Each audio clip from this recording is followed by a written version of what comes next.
ধ্বংসস্তূপ দেখে আমাদের মাননীয় প্রধানমন্ত্রীর চোখ দিয়ে জল বেয়ে পড়ছে। তিনি নিন্দা জানাইছেন, তিনি আর কোনোভাবেই কথা বলতে পারছিলেন না। ভালো করছে, ভেঙে ফেলছে।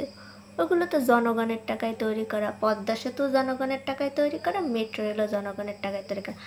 আমাদের টাকায় তৈরি করা তা আমরা ভাঙছি, তাতে কার কি? আমরা পড়াইছি। আপনার তো সামান্য মেট্রো রেলে ধ্বংসস্তূপ দেখে চোখ দিয়ে জল পড়ছে, আর যেই মাটা তার সন্তান হারাইছে, যেই শিশুটা তার বাবা হারাইছে, যেই মেয়েটা তার স্বামী হারাইছে, তাদের কি অবস্থা বুঝতে পারছেন?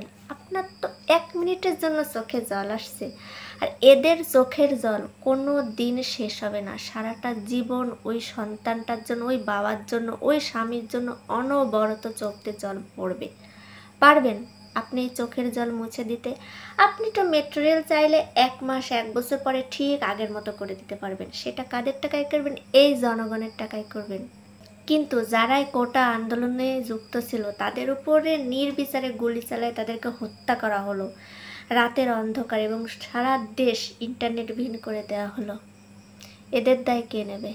মেট্রো রেলের দায় নয় আমরা জনগণ নিলাম, আমাদের টাকা দেওয়ার আপনি ঠিক করে দিতে পারবেন।